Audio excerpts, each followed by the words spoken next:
अस्सलाम वालेकुम, बिस्मिल्लाहिर्रहमानिर्रहीम। मैं हूँ इसार राना और इसार राना स्पेशल यूट्यूब चैनल और इसार राना ऑफिशियल फेसबुक पेज पे आपको खुश आमदीद कहता हूँ। ढेर दुआएं आपके लिए, शाद रहें, आबाद रहें। दायरे गैर में रहने वाले मेरे ओवरसीज़ पाकिस्तानी जो मेरे लव हैं, उनके लिए बहुत सारी दुआएं। मैं उनका मशकूर हूँ कि वो इतनी दूर दूर से मुझसे मोहब्बत का इज़हार करते हैं। श्रीनगर से और इंडिया से भी मेरे बहुत सारे दोस्त जो हैं मुझे मैसेज करते हैं, भाई आप जहाँ पे भी हैं, मेरी आवाज़ जहाँ तक पहुँचे, मेरा पैगाम मोहब्बत है जहाँ तक पहुँचे। आपका बहुत शुक्रिया, मेरे चैनल को सब्सक्राइब करें। नोटिफिकेशन का मसला तो अभी तक वहीं का वहीं है। मैंने आपको 2 दिन पहले कहा था कि भाईजान कुछ भी हो जाए, अभी फ़िलहाल नहीं होगा, क्योंकि अब जो नई इतलात आई हैं ये कि उसके लिए तो इंफ्रास्ट्रक्चर बन रहा है, इमारत भी बनेगी, सारा कुछ होगा, तो ये काम लगता है लंबा है। लेकिन ये नोटिफिकेशन हो भी सकता है और साथ ये कह दिया जाए कि जी इसके साथ जुड़े हुए जो मामलात हैं वो आहिस्ता आहिस्ता आगे बढ़ेंगे। आज सोशल मीडिया पे एक जाली नोटिफिकेशन जो है वो भी चलता रहा और वो नोटिफिकेशन आने के बाद एक खलबली मची, लेकिन उसके बाद जब तहकीकात की गई तो पता चला कि वो नोटिफिकेशन जाली है। अब लेकिन इस सारी गेम में अगर आप महसूस करें कि it is highly sensitive issue, मतलब वो तत्ता तवा जिदे तो कोई हाथ नहीं रख सकता, तो ये सब कुछ क्यों हो रहा है और ऐसा क्या हो रहा है कि एक इतना सेंसिटिव इशू जो है हमारा पाकिस्तान के दिफा से जुड़े हुआ, उसे इतना कंट्रोवर्शियल कर दिया गया। एक बंदा जो था, 2 पार्टनर थे, तो गन्ने के वो पार्टनर थे, तो उन्होंने एक गन्ना तोड़ा, तो तोड़ के उस आदमी ने आधा जो है अपने एक पार्टनर को दिया और आधा अपने बेटे को दिया। तो जो बड़ा पार्टनर था उन्होंने कहा ऐसे तेरे मेरे मुँह गई। उन्होंने कहा क्यों? उसने कहा कि तूने जो सबसे मीठा हिस्सा था वो अपने बेटे को दे दिया। तो उसने कहा मेरे जहन में तो ऐसा नहीं था। तो उसने कहा मेरे जहन में तो आ गया तेरी बदनीयती। बाज़ औक़ात जो दराड़ आ जाती है वो आ जाती है। मैं वैसे एक वाक़या आपसे शेयर कर रहा हूँ, मेरा मतलब कुछ होर नहीं गा कि उच्चिया शाना आ लियो कि होर पासे ना टुर जाना। ये जो मेरे बहुत सारे दोस्त कहते हैं कि यार मैं ज़रा पंजाबी कम बोला करूँ, यकीन करें मुझे पंजाबी से मोहब्बत है, मैं उर्दू स्पीकिंग हूँ, लेकिन मुझे अपने पश्तून से भी बहुत मोहब्बत है, मुझे अपनी सिंधी ज़बान से भी बहुत मोहब्बत है। मैं तो सिंधी भी सीख रहा हूँ आजकल, ताकि मैं आपसे कभी कभी सिंधी के अंदर यही कह सकूँ तुंजो नालो छाया, और मैं क्या कहते हैं पखैर रागले कह सकूँ। हमारी सब ज़बानें हमारी है।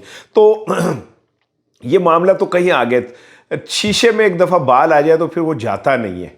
और इसको देखें किस तरह मुस्लिम लीग नून और नवाज शरीफ के करीब जो लोग हैं वो किस तरह प्ले करते हैं, किस तरह इस बात को बढ़ाते हैं। मैं किसी और का नहीं, अफसार आलम साहब का मैं एक व्लॉग देख रहा था, उसमें उन्होंने कहा कि मेरे पास ऐसी इतलात हैं जो पाकिस्तान के दिफाई उससे जुड़े और इंतहाई ख़तरनाक है, पाकिस्तान की वहदत को नुकसान पहुँचाया जा रहा है, लेकिन मैं अभी बता नहीं सकता। मेरे पास ये बातें, तो अफसार साहब को ये बातें बतानी चाहिए पाकिस्तान के मुफाद में कि ऐसी कौन सी चीज़ें हैं जिससे पाकिस्तान को नुकसान पहुंच सकता है, उन तक इतलात हैं, और वो कौन लोग हैं जो ऐसा कर रहे हैं। वो मेरी तरफ से उनके लिए बदुआएं हैं जो पाकिस्तान की तबाही का हिस्सा बन रहे हैं। अल्लाह करे कि वो नारून हामिया जड़ी है ना उस तब आगे सुटते जान। मैं तो पाकिस्तान के साथ खड़ा हूँ, लेकिन अब सार आलम साहब बताएं ना कि कौन लोग हैं। आपके पास इतनी हाईली सेंसिटिव वो चीज़ें हैं और आप बता, फिर नवाज शरीफ साहब के इल्म में भी होगी। जब आपके इल्म में, तो नवाज शरीफ साहब क्यों नहीं इस पर बात करते?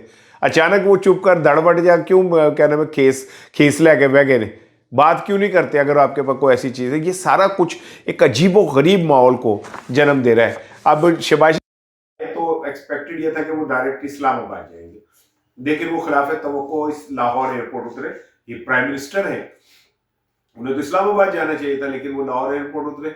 मेरी इतलात क्या है, इम्तिरान शाहिद साहब की आज खबरें की स्टोरी है, उसमें उन्होंने कहा कि एयरपोर्ट पे उन्हें 2 अहम शख्सियात ने उनसे हाथ मिलाया मुसाफिर के। नहीं काफ़ी होता है, अकलमंद इशारे काफ़ी होता है, वैसे कहा जाता है, ठीक है ना, कोई ज़रूरी थोड़ी कंथले वजह तो समझ आती है, इतना ही काफ़ी होता है। एक अहम शख्सियत जो है हुकूमत की, अहम तरीन शख्सियत जो दोनों तरफ बड़ी मोहब्बत की गिरफ्तारी जाती है, वो शहबाज शरीफ साहब से मिले और कहा यह जाता है कि इरादा तो यही था कि शहबाज शरीफ साहब के साथ इस्लामाबाद जाएंगे, लेकिन उन्होंने कहा कि मैं पहले आज जाके उम्रा जाऊंगा और फिर उसके बाद। आज जो मुस्लिम लीग नून का इजलास हुआ है उसमें भी इतलात ये कि मेरा शहबाज शरीफ साहब उसका हिस्सा नहीं है।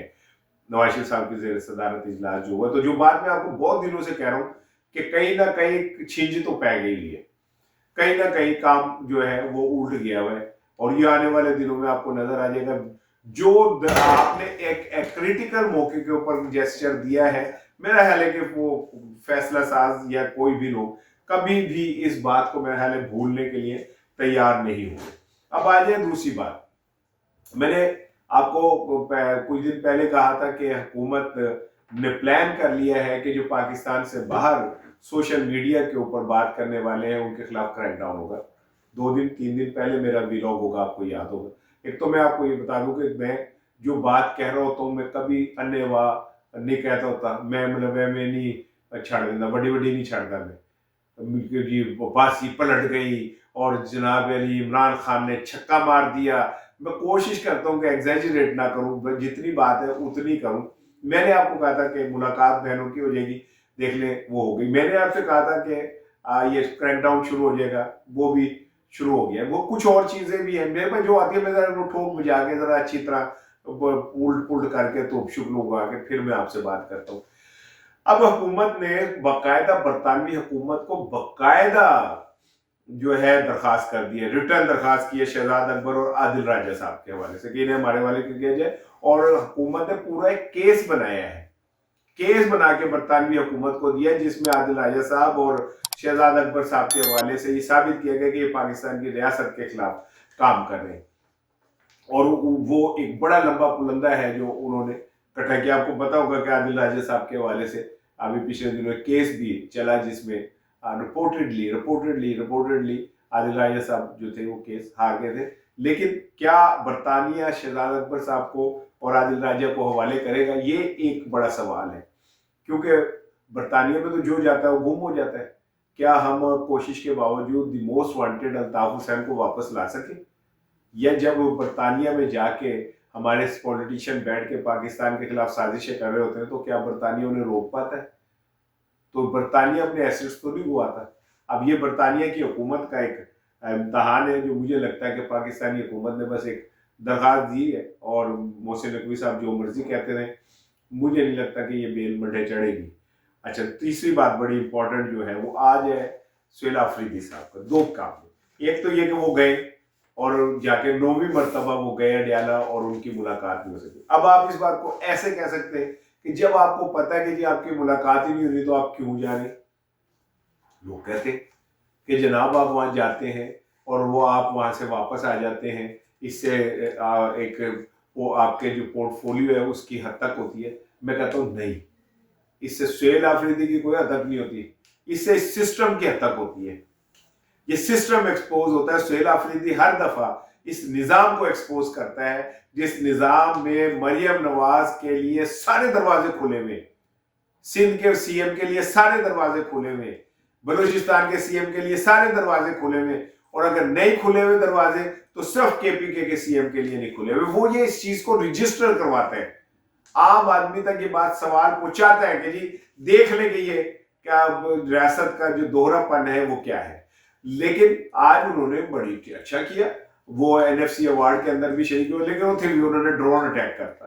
ये मेरी आखिरी चौथी बात जो मैंने आपसे करनी है कि आफरीदी साहब ने एनएफसी अवार्ड में ड्रोन अटैक किया जिसके बाद चिरागों में रोशनी न रही, चिराग गुल हो गए, बत्तियां बुझ गई, काम मुक गया, सारे ने कहा चलो जी करो करी चलिए। और वो ये थी कि सुहेल आफरीदी साहब ने जो मुझ तक इत्तलात आई है रिपोर्टेडली, जो जराए ने दावा किया वो ये कि उन्होंने अपनी गुफ्तगू के दौरान उन्होंने कहा कि जी इस टाइम सारे पाकिस्तान के अहम स्टेक होल्डर मौजूद है, चारों सूबों के वजीर आला भी मौजूद है, वजीर आजम भी मौजूद है। तो मैं एक सीएम के तौर पे ये दरख्वास्त करता हूँ कि मेरी इमरान खान साहब से मुलाकात कराई जाए। उसके बाद सिटी गुम हो गई, ठीक है ना, ताजिए ठंडे हो गए, गल मुक गई, लाइटा बुझ गई, टाटा है, bye bye, and the end, finish, सब कुछ मुक गया। आफरीदी अपनी इनिंग जिस अंदाज में खेल रहे हैं, ये इनिंग एक दो तरफा इनिंग है। एक तरफ वो पॉलिटिकल इनिंग भी खेल रहे हैं। उन्होंने कल कह दिया, एक नोटिफिकेशन जारी किया केपी की हुकूमत में जिसमें कहा गया कि किसी एमपीए का सियासी दबाव पुलिस कबूल नहीं करेगी। माफ कीजिएगा, मेरा गला बहुत बुरी तरह खराब है, लेकिन मैं बाज नहीं जाना। मैं तो थोड़े नाल गल करते रहना, भावें कुछ भी हो जाए, भाई गला खराब हो गया, कुछ भी खराब हो गए, ठीक है ना। तो उन्होंने एक नोटिफिकेशन के जरिए ऑर्डर दे दिया है, उनका जनाब कोई भी बंदा जो है वो किसी एमपी का सियासी दबाव कबूल नहीं करे। मेरिट के ऊपर फैसला करें, मेरिट के ऊपर जो बात होती है वो करें, और आप किसी एमपी एमएलए को ना माने। मैं समझता हूँ कि आफरीदी जितनी तेजी से केपीके में मौजूदा मसाइल और वसाइल को सामने रखते हुए वो कर रहे हैं, ये कोई छोटा इकदाम नहीं है। एक तरफ वो पॉलिटिकल जंग लड़ रहे हैं, एक तरफ वो सूबे के लिए लड़ रहे हैं। अब ये तो विफाक का काम है कि एक सीएम को आप इतना टफ टाइम ना दें कि वो किसी बड़े इकदाम के ऊपर मजबूर हो जाए। लेकिन जुमेरात को मैंने कहा था मेला लगेगा, जुमेरात को मेला लगा है। इसी तरह मंगल को इस बार फिर मेला लगेगा। आप जो मर्जी कर ले, मेला लगना ही लगना है। और इमरान खान की बहनों का जो सबसे बेहतरीन इकदाम है वो ये कि उन्होंने अपने एग्रेसिव पॉलिटिक्स से बहादुरी की तरह, क्या बात है वो खवातीन की 60 साल 70 साल की उम्र की है और सारी तालीम याफ्ता, आला तालीम याफ्ता खवातीन है, और जिस बहादुरी और अज़म से वो खड़ी हुई है उसका नतीजा ये हुआ कि आज आपने तस्लीम कर लिया कि आप उनसे भी डरते हैं। जितनी तेजी से एआई की वीडियोस इमरान खान की बहनों के हवाले से आ रही है जिसमें उनको साबित किया जा रहा है कि वो तो देखे, अभी वो एक और एआई की वीडियो चली है जिसमें अलीमा खानम किसी गैर मुल्की सहाफी से बात कर रही है और वो आर्मी चीफ साहब के हवाले से गुफ्तगू कर रही है इमरान खान के हवाले से, जो बाद में साबित हुई कि फेक है और इसका कोई ताल्लुक नहीं। इंडिया के हवाले से भी जो चीज सामने वो फेक है। और इससे दूसरी चीज एक है कि जो पार्टी के अंदर आपने एक दो नोट किए गरसे से, जो कभी ये होता था कि बीच में शेर अफजल मरवत जैसे लोग या कुछ और इस तरह के लोग कभी अलीमा खानम के ऊपर तनकीद करते थे कि बात खत्म हो गई है। बड़े खामोश तरीके से इस मामले को सीधा किया गया कि कोई बात इमरान खान की बहनों के वाले से कोई नहीं करेगा। वो शफा यूसुफजई साहिबा हो या मरवत साहिबा, मुझे नहीं पता शफा यूसुफजई साहब का कौन सी शफा है जिसकी वजह से वो सेनेटर भी बन जाती हैं और वो होता है। लेकिन अब आपने नोट किया होगा कि इमरान खान की बहनों के हवाले से कोई ऐसी गुफ्तगू नहीं होती। यही वजह है कि इमरान खान की बहनों ने, अलीमा खानम ने जो अभी ताज़ा एनडीयू में जो गए थे पीटीआई के कुछ लोग, उनके ऊपर इतना शदीद रद्द-ए-अमल का इजहार किया है और उन्होंने कहा कि अगर आप में तप्पड़ नहीं है ना, जो तुझे गिले पे पैर नहीं रख सकते तो घर जाओ पुत्र, कोई गल नहीं जी, हम अपनी जंग खुद लड़ लेंगे। और वो लोग जो वहां गए थे अब वो वजाहतें करते फिर रहे, मुंह छुपाते फिर रहे, और यही कामयाब पीटीआई की स्ट्रेटेजी है। आप देख ले कि जो समझते थे कि पता नहीं पीटीआई टूट जाएगी क्या, मैं इमरान खान का एक क्लिप देख रहा था, उसमें उन्होंने कहा मैं गिरफ्तार हो जाऊंगा, नाअहल हो जाऊंगा, सब कुछ होगा, मेरी पार्टी नहीं खत्म हो सकती। पार्टी अभी तक कायम है। अस्सलाम वालेकुम।